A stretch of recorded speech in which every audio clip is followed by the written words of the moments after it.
بسم اللہ الرحمن الرحیم. ناظرین السلام علیکم. ہم آپ کا میزبان صاحب شاکر فاقی داخل حکومت اسلام آباد سے کچھ تازہ ترین اطلاعات اور اہم خبریں آپ سے شیئر کریں. اس ولاگ میں نے آپ کو کم از کم 4-5 خبریں دینی ہیں اور 4-5 خبریں بمائے ثبوت کے ساتھ اور ویڈیوز کے ساتھ. ایسا نہیں کہ ہم اپنی طرف سے باتیں کریں گے بلکہ ویڈیوز آپ کو سنواؤں گا، دکھاؤں گا اور اس کے بعد آپ خود فیصلہ کیجئے گا کہ اس ملک میں اس وقت ہو کیا رہا ہے. اس وقت عملاً ماشاء اللہ نہیں بلکہ ماشاء اللہ پلس ہے پاکستان میں، کیونکہ ماشاء اللہ میں تو یہ ہوتا ہے کہ بتایا جاتا ہے کہ فوج نے اقتدار سنبھال لیا ہے، آئین معطل ہو چکا ہے، بنیادی انسانی حقوق معطل ہو چکے ہیں اور اب ماشاء اللہ کے تحت یہ ملک آگے بڑھے گا. اس وقت یہ ہے کہ ماشاء اللہ کا اعلان بھی نہیں کیا گیا، لیکن عملاً ماشاء اللہ سے بھی بدتر صورتحال ہے. آئین اور قانون اور عدالتی نظام اور صحافت سب کچھ دیوار کے ساتھ لگا کے رکھ دیا ہے. میں آپ کو کچھ خبریں آپ سے شیئر کرتا ہوں. سب سے پہلی بات تو عمران خان صاحب سارا عدالتی نظام جو ہے ڈسٹرکٹ کورٹ لے لیں، انسداد دہشت گردی کی عدالت لے لیں، احتساب عدالت لے لیں، ایف آئی اے لے لیں، نیب لے لیں، اسلام آباد ہائی کورٹ لے لیں، لاہور ہائی کورٹ لے لیں، سپریم کورٹ لے لیں. ہر جگہ پہ مقدمات کس کے ہیں؟ عمران خان صاحب کے، شاہ محمود قریشی صاحب کے اور چودھری پرویز الہی صاحب کے، یعنی پاکستان تحریک انصاف سے کے خلاف مقدمات شروع ہوتے ہیں ہر عدالت میں.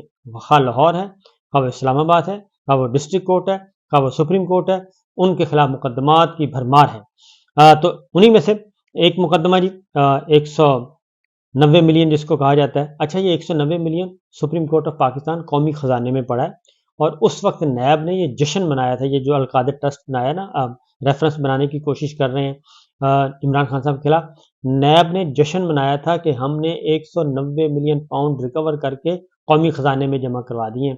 عمران خان صاحب کے پاس نہ تو کوئی پیسے گئے ہیں، نہ ان کی اہلیہ کے پاس پیسے گئے ہیں. وہ پیسے برطانیہ سے آئے، برطانیہ گورنمنٹ نے بھیجے، این سی اے نے، اور پاکستان پہنچے اور پاکستان وہ سپریم کورٹ کے اکاؤنٹ میں وہ جمع کروا دیے گئے 190 ملین پاؤنڈ. تو یہ کیس چلایا جا رہا ہے اور اسی لیے انتہائی بودا کیس ہے. اور اس میں جو سوالات آپ کو معلوم ہے کہ جو سوالات ہم نے آپ کو بتا دیا تھے کیا پوچھے گئے نیب نے. بشرا بی بی سے کیا سوالات پوچھے، آپ کی اہلیت کتنی ہے، آپ کی تعلیم کتنی ہے، اور فرحت شہزادی کے معاملات کو آپ کیسے دیکھتی ہیں، ان کے ساتھ تعلق کیا ہے. تو یہ ہے، آپ نے درس نظامی کیا ہوا ہے نہیں کیا ہوا. یہ القادر ٹرسٹ 190 ملین پاؤنڈ جس کو کہتے ہیں، یہ وہ ریفرنس کے سوالات تھے. تو بہرحال غیر آئینی غیر قانونی کام ہو رہے ہیں. تو ایک تو القادر ٹرسٹ اور توشہ خانہ جو نیب کیسز تھے، ان دونوں میں عمران خان صاحب ضمانت پر رہا تھے، لیکن جب ان کو اٹک جیل میں بند کر دیا گیا تو ان کی ضمانتیں کینسل کی گئیں. تو اس پہ کل جسٹس عامر فاروق صاحب نے اور جسٹس طارق محمود جہانگیری صاحب نے یہ سماعت کی اور فیصلہ محفوظ کر لیا، کیونکہ جسٹس عامر فاروق صاحب کی عدالت میں فیصلے محفوظ ہوتے ہیں، 2 مہینے 3 مہینے جتنا بھی ہے اس کے بعد سنائے جاتے ہیں. پھر کل ایک اور فورجری کی گئی اور وہ فورجری کی گئی سینٹ میں. اس طرح کی فورجری کی گئی کہ فوجی عدالتوں کے حق میں قرارداد منظور کی گئی اور آنن فانن اور پھر پورے میڈیا میں پھیلا دی گئی کہ جناب سینٹ سے قرارداد منظور ہو گئی ہے، فوجی عدالتوں کے حق میں ہو گئی ہے، فوجی عدالتوں کا ہونا بہت ضروری ہے. 9 مئی کے معاملات کو بھی رگڑ دیا گیا اور پورے کا پورا. اب کل جب سینٹ کا اجلاس ہوا تو اس میں ہاؤس فل تھا. اس میں پھر پاکستان پیپلز پارٹی، مسلم لیگ نواز، پاکستان تحریک انصاف، جماعت اسلامی، یہ سب جماعتیں اکٹھی ہوئیں اور انہوں نے کہا کہ جناب جو کل آپ نے قرارداد منظور کروائی ہے سینٹ سے، اس وقت 12 سینیٹر موجود تھے. 9 سینیٹر نے، یہ صرف جو کہ اسٹیبلشمنٹ کے لوگ تھے، 9 سینیٹر انہوں نے یہ قرارداد منظور کر لی. 92 ارکان جو ہے وہ سینٹ میں تھے ہی نہیں اور 9 ارکان کی سینٹ کی قرارداد وہ منظور کر کے جو کورم بھی پورا نہیں تھا وہ اس پہ ڈھنڈورا پیٹا جا رہا ہے. اس پہ سخت ترین احتجاج بھی ہوا اور نہ صرف یہ احتجاج ہوا بلکہ کافی زیادہ سخت احتجاج کیا گیا. اب میں آپ کو گفتگو سنوا دیتا ہوں کیونکہ اس میں خاص طور پہ تمام جماعتوں نے یہ کہا کہ فوجی عدالتوں کا قیام ہمارا بالکل مطمع نظر نہیں ہے، ہم فوجی عدالتوں کے خلاف ہیں اور فوجی عدالتوں میں سویلینز کے ٹرائل کے خلاف ہیں، اور سپریم کورٹ نے جو فیصلہ دیا ہے وہ بالکل درست فیصلہ دیا ہے اور ہم اس فیصلے کے ساتھ کھڑے ہیں. اور یہ جو قرارداد ہے یہ شب خون مارا گیا ہے اور یہ دھوکے سے اور فریب سے اور ایک غلط طریقے سے منظور کروائی گئی، اور اس کا کہا گیا کہ جناب یہ سینٹ نے منظور کی، یہ سینٹ نے منظور نہیں کی۔ اور یہ اب آپ کو سناتا ہوں، سینیٹر سعدیہ عباسی مسلم لیگ نواز، انہوں نے آج تقریر بھی کی اور انہوں نے یہ بتایا، کیا بتایا ذرا سنیے۔ ان حالات میں اس طرح کی لیجسلیشن، اس طرح کی ریزولوشنز پاس کرنا، کیا اس سے جمہوریت مضبوط ہو رہی ہے پاکستان میں؟ مسٹر چیئرمین، میں یہاں جو ممبرز موجود ہیں ان سے بھی میں ریکویسٹ کروں گی کہ اس کی بھرپور کنڈمنیشن کریں اور یہ ریزولوشن واپس لیا جائے۔ یہ ریزولوشن اس ہاؤس کا نہ اسپرٹ ہے، نہ ان ممبرز کی خواہشات کی ریفلیکشن ہے کسی صورت پہ بھی۔ ٹھیک ہے میڈم، اس کے یہ قرارداد جو منظور کروائی گئی اور ڈھنڈورا پیٹا گیا، اور وہ کہتے ہیں کہ یہ سینٹ کی قرارداد نہیں ہے، اس لیے اس کو واپس لیا جائے۔ مزید سنیے سینیٹر سعدیہ عباسی کیا کہتی ہیں۔ کل اس ہاؤس میں ایک ریزولوشن پاس کیا گیا، جب اس ہاؤس میں صرف 92 ممبرز اس ہاؤس میں موجود نہیں تھے اور صرف 12 ممبرز یا 11 ممبرز یہاں موجود تھے، اور ایجنڈا کے برخلاف ایجنڈا میں جو چیز نہیں تھی، اور ایک ریزولوشن اس ہاؤس میں لایا گیا، اور وہ ریزولوشن تھا کہ ملٹری کورٹس کو ہم سپورٹ کرتے ہیں۔ مسٹر چیئرمین، یہ جمہوریت کی نفی ہے، یہ جمہوریت کے اوپر شبخون مارا گیا ہے۔ اس ہاؤس نے قواعد و ضوابط سے ہٹ کر جو کام کیا اس کو ہم انڈورس نہیں کرتے، ہم اس کے خلاف ہیں، اور ہم کسی صورت بھی ملٹری کورٹس کی اجازت نہیں دے سکتے اور نہ ہی ہم ان کو سپورٹ کر سکتے ہیں۔ سپریم کورٹ نے جو کیا وہ پاکستان کے عوام کے مفادات میں کیا، وہ اپنی ذات کے لیے یا کسی جج نے اپنی ذات کے لیے نہیں کیا، وہ پاکستان کے کروڑا عوام کے لیے کیا، اور یہ دوسری دفعہ ہے کہ سپریم کورٹ نے ٹرن ڈاؤن کیا ملٹری کورٹس۔ لیکن اس ایوان کو استعمال کر کے، اس ایوان سے یہ ریزولوشن اس طرح کی پاس کروا کے جو جمہوریت کے برخلاف ہیں، جو جمہوریت کی نفی کرتی ہیں، ملٹری کورٹس کسی چیز کا سولوشن نہیں ہے۔ کل اس ہاؤس میں کیا یہ ریزولوشن آ جائے گا کہ مارشل لا لگا دیا جائے اس ملک میں، اور ملک میں مارشل لا لگا دیا جائے گا؟ اس ہاؤس کو اس طرح استعمال کرنا مسٹر چیئرمین یہ انتہائی افسوسناک ہے۔ یہ ایک ایسی چیز ہے کہ جس کی جتنی کنڈمنیشن ہو وہ کم ہے، اور اس ہاؤس کے جب ممبرز بھی موجود نہیں تھے تو اس اجلاس کی کیا ضرورت تھی؟ کس بات کی کل جلدی تھی؟ کیوں اس کو ایجنڈا پہ اس طریقے سے لایا گیا؟ میں وہ الفاظ نہیں استعمال کرنا چاہتی ہوں اس ہاؤس میں، کیونکہ یہ پارلیمنٹری الفاظ نہیں ہوں گے، کہ یہ طریقہ کار جو ہے یہ نفی کرتا ہے پارلیمانی روایات کی، اور ان چیزوں سے نہ جمہوریت مضبوط ہوگی، نہ ہی تقویت ملے گی جمہوری پروسیس کو۔ اب ایک اور کام دیکھیے جی، مسلم لیگ نواز لاڈلا سپر لاڈلا، اور مریم صاحبہ بھی بہت لاڈلی ہیں آج کل، اور نواز شریف صاحب بھی بہت لاڈلے ہیں، اور لاڈلے ہیں جناب حکم حاکم اور نمبر 1 کے۔ تو کیا ہو رہا ہے، آج کل بلوچستان میں کا وزٹ کیا گیا اور باپ پارٹی کو فوکس کیا گیا، باپ پارٹی کے شادیانے بجائے گئے اور ان کی شان میں بہت اعلیٰ ترین قسم کے الفاظ دہرائے گئے، اور ان سب لوگوں کو مسلم لیگ نواز میں شمولیت کے لیے کہا گیا۔ تو بہرحال ایک تو باپ پارٹی تھی اور کچھ اور لوگ بھی تھے، لیکن باپ کے بارے میں مریم صاحبہ کیا کہتی رہی ماضی میں، صرف ایک چٹکلا سن لیں، اس کے بعد پھر آگے بڑھتے ہیں۔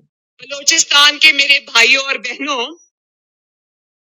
ہمیں یہ پتا چلتا ہے کہ یہ لوگ یہ سمجھتے ہیں کوئی کوئٹہ کے عوام کو یا بلوچستان کے عوام کو اپنے نمائندے چننے کا کوئی حق نہیں ہے۔ ان کو ان کی حکومت، ان کے وزیر اعلیٰ اور ان کے وزراء کا فیصلہ کوئٹہ کے بلوچستان کے عوام نہیں کریں گے، کوئی اور کرے گا۔ راتوں رات باپ یا ماں کے نام سے ایک پارٹی بنتی ہے اور وہ ایک بچے کو جنم دیتی ہے، اور اگلے دن وہی بچہ وزیر اعلیٰ کی کرسی پہ بٹھا دیا جاتا ہے۔ شیم شیم شیم شیم شیم شیم۔ آج وہی بچہ جو ہے نواز شریف صاحب اور مریم صاحبہ کے ساتھ، شہباز شریف صاحب کے ساتھ بیٹھا تھا، اور وہی بچہ آج مسلم لیگ نون جوائن کر رہا تھا اور اس کو یہ ویلکم کہہ رہے تھے۔ اب آگے سنیے۔ آج مجھے پھر بلوچستان اور پاکستان کی ایک بیٹی ڈاکٹر شازیہ کا واقعہ یاد آ گیا. ووٹ کو عزت دو، ڈاکٹر شازیہ مری کا واقعہ یاد آ گیا. ٹیسٹ ٹیوب بیبی ہوا، اس کو وزیر اعلیٰ بنا دیا گیا. تو آج وہی باپ جو ہے اسی باپ کے قدموں میں جا کے سارے کے ساری پوری شریف فیملی بیٹھی تھی اور ان کو مسلم لیگ نواز کے ساتھ الحاق کرنے کا کہہ رہی تھی. آگے سنیے احسن اقبال صاحب کیا کہتے تھے باپ کے بارے میں. چاہیے دیکھیے، ہم سمجھتے ہیں کہ پی ڈی ایم نے فیصلہ کیا ہے اور 27 سینیٹرز پی ڈی ایم کے اعظم نذیر تارڑ صاحب پر اعتماد کر چکے ہیں، اور ہم سمجھتے ہیں کہ پیپلز پارٹی کے ان 21 سینیٹرز کو بھی پی ڈی ایم کے اس فیصلے کو آنر کرنا چاہیے. اور اگر ان میں سرکاری سینیٹرز ڈال کے یا مخصوص سینیٹرز کو شامل کر کے جنہیں باپ سینیٹرز کہا جاتا ہے، تو اگر یہ باپ ٹریڈ مارک کے ساتھ لیڈر آف اپوزیشن بننا ہے تو پھر تو میں سمجھتا ہوں کہ اپوزیشن کی جو کردار اور تشخص ہے اس کے لیے بہت بڑا یہ سوالیہ نشان ہوگا. لیکن ہم قطع نظر کوئی کیا کرے، مسلم لیگ نون پی ڈی ایم کی ان جماعتوں کے ساتھ مل کر جو پی ڈی ایم کے چارٹر سے متفق ہیں، کاربند ہیں، ہم سینٹ میں، قومی اسمبلی میں ہر جگہ اپنا کردار ادا کرتے رہیں گے. اور ہم ابھی بھی امید کرتے ہیں کہ پاکستان پیپلز پارٹی ضرور اس بات کو غور کرے گی کہ سب کی بقا اس جد و جہد کے اندر ہے جو ہم پی ڈی ایم کے پلیٹ فارم سے کر رہے ہیں. تو یہ جی انہوں نے کہا کہ باپ کے ووٹ سے اپوزیشن لیڈر بننا یہ توہین ہے. تو آج اسی باپ کے پاس گئے اور ان کے پاس جا کے انہوں نے کہا کہ جناب آپ ہمارے بھی باپ، ہم سب آپ سب کے باپ، لہذا آپ ہمارے ساتھ آ جائیں. تو یہ ہے مسلم لیگ نواز اور یہ ہے ایک عدد کریکٹر. اب ایک اور کام آپ کو میں بتاتا ہوں جی. عمران خان صاحب، کیونکہ سارا کچھ کیا جا رہا ہے عمران خان صاحب کو، پاکستان تحریک انصاف کو دیوار کے ساتھ لگانے کے لیے، کیونکہ جو فوجی عدالتوں کے حق میں قرارداد منظور کروائی گئی اس کا مطلب ہے 9 مئی کے جو سو کالڈ ایک ایشو ہے اس کی بنیاد پہ، اس کی آڑ میں پاکستان تحریک انصاف کے سینکڑوں ہزاروں کارکن جیلوں میں بند ہیں، ان کو ٹرائل کیا جائے فوجی عدالتوں کے اندر. تو وہ فورجری کی گئی. اس کے بعد دوسری فورجری میں نے آپ کو بتا دیا یہ باپ والی ہو رہی ہے. تیسری فورجری سنیے کہ کل ایک آنن فانن فیڈرل گورنمنٹ نے ایک نوٹیفیکیشن جاری کر دیا، اور وہ نوٹیفیکیشن تھا کہ عمران خان سے متعلق تھا، اور وہ نوٹیفیکیشن تھا کہ جی القادر ٹرسٹ کی جو ہے وہ ٹرائل جو ہے وہ شروع کر دیا جائے، اس کی اپروول دے دی گئی. یہ میرے سامنے نوٹیفیکیشن پڑا کہ the federal government is pleased to accord approval that accountability court concerned shall sit and conduct trial of the accused Mr. Imran Ahmad Khan Niazi and others in Central Prison Adiala. اور یہ انہوں نے کل approval دے دی کس کی؟ Trial کی. یعنی کہ انہوں نے حکم فرما دیا، فیڈرل گورنمنٹ نے حکم فرمایا کہ عمران خان صاحب کا ٹرائل جو ہے القادر ٹرسٹ میں جیل کے اندر شروع کر دیا جائے. اب یہ ان کے ساتھ بہت بڑا ہاتھ ہو گیا، کیونکہ بیوقوف ہیں، بغض اور انتقام میں بھرے ہوئے ہیں. اس کی طرف توجہ دلائی راجہ عامر عباس نے، سینئر ایڈوکیٹ ہیں اور پروسیکیوٹر رہ چکے ہیں، نیب کے سپریم کورٹ کے وکیل ہیں. انہوں نے کہا کہ ابھی تو القادر ٹرسٹ کی تفتیش بھی شروع نہیں ہوئی اور توشہ خانہ کیس میں ریفرنس بھی داخل نہیں ہوا، اور ابھی تفتیش کے مراحل ہیں اور حکومت نے ٹرائل شروع کروا دیا، اور عدالت میں اس وقت کوئی کیس نہیں ہے. تو یہ اجلت میں یہ جو انتقامی نشانہ بنایا جاتا ہے، انتقام کے آگ میں وہ جل رہے ہیں، اور حکم حاکم ہے کہ نومبر کے اندر عمران خان صاحب کو پولیٹیکل سسٹم سے باہر کرنا ہے. ادھر سائفر کا پتہ تھا کہ سائفر کا کیس کمزور ہو رہا ہے، وہ کسی وقت بھی جھٹکا ہو سکتا ہے، لہٰذا اس کے انہیں ختم ہونے سے پہلے یہ نیب کا ایک کیس ڈال دیا گیا.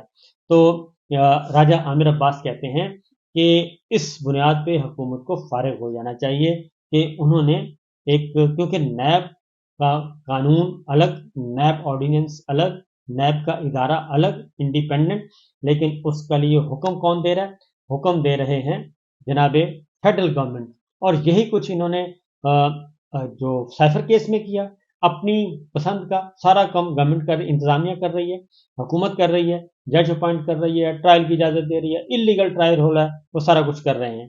تو یہ ہے جی اب تک کے معاملات، جس کے بعد آپ بخوبی اندازہ کر سکتے ہیں، کیونکہ وقت کم وقت بلکہ زیادہ ہو گیا، ورنہ مزید آپ کو کچھ اور بھی چیزیں میں نے دکھانی تھیں، لیکن فی الوقت اتنا ہی. تو آپ خود فیصلہ کر لیجئے کہ یہ کس کردار کے لوگ ہیں. اجازت دیجیے، اللہ حافظ.